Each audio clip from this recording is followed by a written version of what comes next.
Miren, hace 20 años me preguntaron en una entrevista cuáles eran las principales amenazas para el futuro de España. Y yo contesté que una de las más principales era la inmigración procedente de los países islámicos. Porque pretenden que los españoles paguemos las...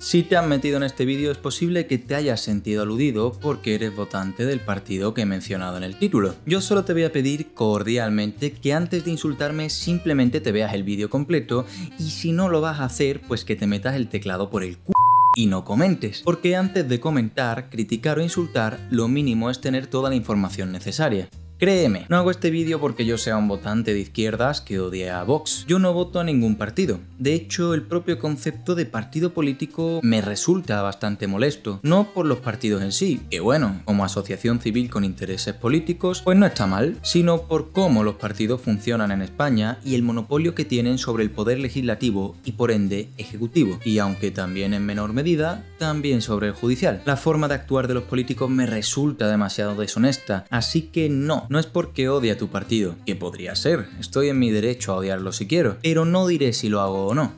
Soy un ciudadano cansado de que los políticos cambien de opinión constantemente, que no cumplan nunca sus promesas, que roben casi a mano armada al pueblo o que lancen bulos de 3 en 3, menospreciando nuestro derecho a la información veraz para ganar votos.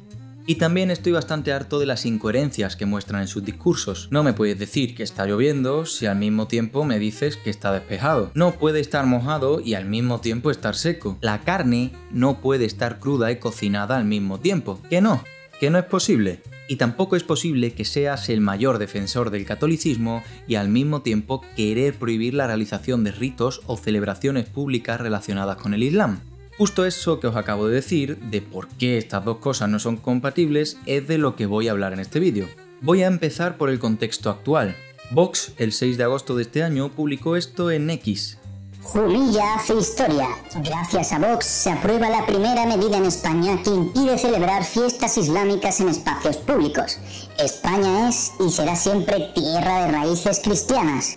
Todo esto lo comenta el partido a raíz de una medida impulsada por el único concejal de Vox en el municipio de Jumilla. La propuesta fue enmendada por el Partido Popular del Ayuntamiento, quien la modificó para que pudiera entrar más fácilmente en cohesión con la Constitución. La finalidad de Vox era prohibir que las personas practicantes del Islam pudieran practicar las fiestas del Cordero, una tradición del Islam que consiste en el sacrificio de un cordero, hasta donde sé mediante el rito halal, para consumirlo después. Se festeja el final del Hajj, que no sé si lo digo bien, pero bueno, me da igual, que es la peregrinación anual a la Meca. Mediante esta tradición se conmemora un relato que a los católicos les será bastante familiar, cuando Dios le pidió a Abraham, o Ibrahim según la tradición islámica, que sacrificase a su hijo para poner a prueba su lealtad y fe. Abraham, dispuesto en su fe a seguir la petición de Dios, fue a sacrificar a su hijo, y al momento de hacerlo, Alá le premió sustituyendo a su hijo por un cordero, salvando así la vida del hijo de Ibrahim. Vale, después de todos estos datos curiosos, os preguntaréis, ¿y cómo un solo concejal de Vox va a conseguir prohibir que se celebre esta tradición en espacios públicos? Pues porque la realidad es que no lo han prohibido,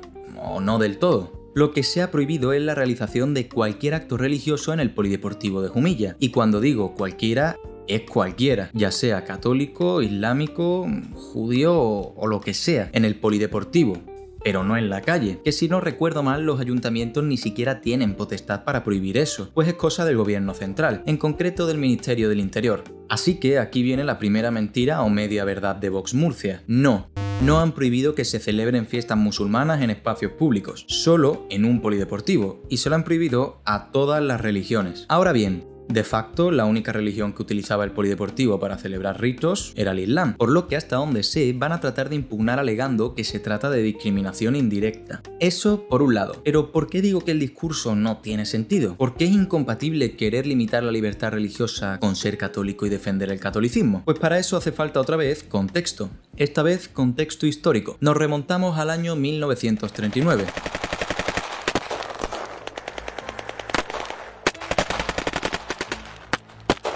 Ese año, el bando sublevado ganó la guerra civil y se impuso sobre el bando republicano, estableciéndose ese mismo año la dictadura de Francisco Franco Bahamonde.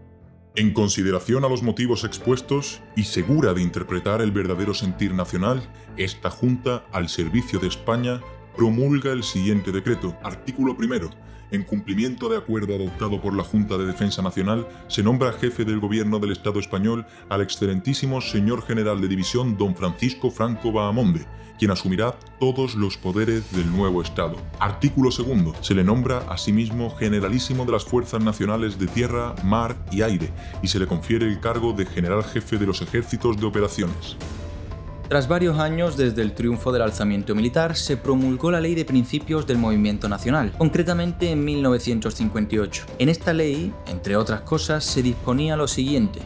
La nación española considera como timbre de honor el acatamiento a la ley de Dios, según la doctrina de la Santa Iglesia Católica, Apostólica y Romana, única verdadera y fe inseparable de la conciencia nacional, que inspirará su legislación. A partir de ese momento se reforzó la confesionalidad del Estado español en relación con la Iglesia Católica. Se suprimió cualquier forma de libertad religiosa, de manera que la única religión que se permitió practicar en público fue el catolicismo.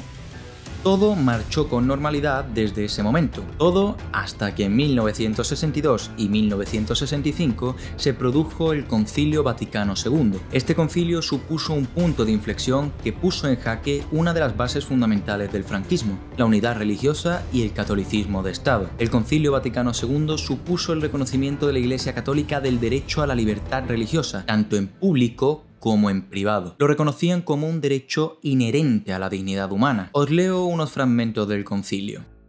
Este Concilio Vaticano declara que la persona humana tiene derecho a la libertad religiosa. Esta libertad consiste en que todos los hombres han de estar inmunes de coacción, tanto por parte de individuos como de grupos sociales y de cualquier potestad humana. Y esto de tal manera que, en materia religiosa, ni se obligue a nadie a obrar contra su conciencia, ni se le impida que actúe conforme a ella en privado y en público, solo o asociado con otros, dentro de los límites debidos. Declara, además, que el derecho a la libertad religiosa está realmente fundado en la dignidad misma de la persona humana, tal como se la conoce por la palabra revelada de Dios y por la misma razón natural. Ahora bien, donde vige como norma la libertad religiosa, no solamente proclamada con palabras ni solamente sancionada con leyes, sino también llevada a la práctica con sinceridad, allí, en definitiva, logra la Iglesia la condición estable de derecho y de hecho para una necesaria independencia en el cumplimiento de la misión divina, independencia que han reivindicado con la mayor insistencia dentro de la sociedad las autoridades eclesiásticas, y al mismo tiempo los fieles cristianos, como todos los demás hombres, gozan del derecho civil a que no se les impida vivir según su conciencia. Hay, pues, concordancia entre la libertad de la Iglesia y aquella libertad religiosa que debe reconocerse como un derecho a todos los hombres y comunidades, y sancionarse en el ordenamiento jurídico. Estos párrafos son para reflexionar. Recomiendo muchísimo que leáis vosotros mismos el Dignitatis Humanae del concilio. A raíz de este, como digo, se produjeron fisuras en las bases del régimen franquista. Por un lado, se debía mantener la unidad de destino de la sociedad española respecto a la religión, y por otro lado, la religión en la que se fundamentaba el régimen había reconocido abiertamente la libertad religiosa. Esto llevó a que el franquismo adoptase una postura intermedia, en la que se permitía cierta libertad religiosa, más bien en privado que en público, y al mismo tiempo se insistía en la educación religiosa y el catolicismo como religión de todos los españoles. Bien, después de este breve repaso histórico, ahora ya es más fácil entender por qué el discurso de Vox no tiene sentido. No es congruente autoproclamarse como el defensor del catolicismo en España y al mismo tiempo querer atacar de forma tan contundente y reiterada la libertad religiosa, porque atacar la libertad religiosa es precisamente entrar en conflicto con la doctrina de la Iglesia Católica. ¿Cómo se supone que vas a defender una iglesia cuyos principios y valores repudias? Y con este vídeo no estoy defendiendo a ninguna religión ni nada parecido. Soy el primero que repudia y repudiará siempre el extremismo religioso y cualquier idea que vaya contra la libertad religiosa e ideológica o contra cualquier otra libertad, sin importar de qué religión venga dicha discriminación.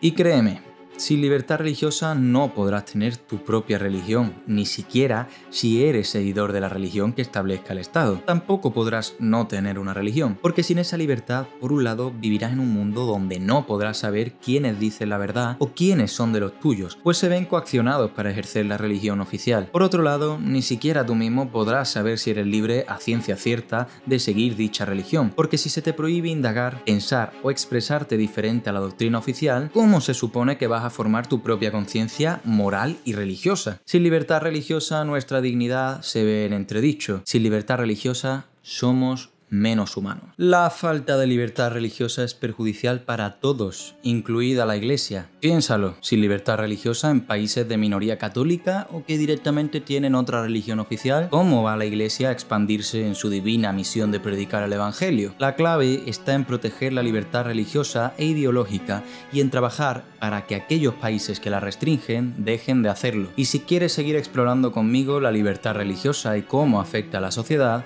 suscríbete al canal, activa la campanita y deja tu opinión en los comentarios, porque el debate, como la justicia, no puede existir sin que participemos todos.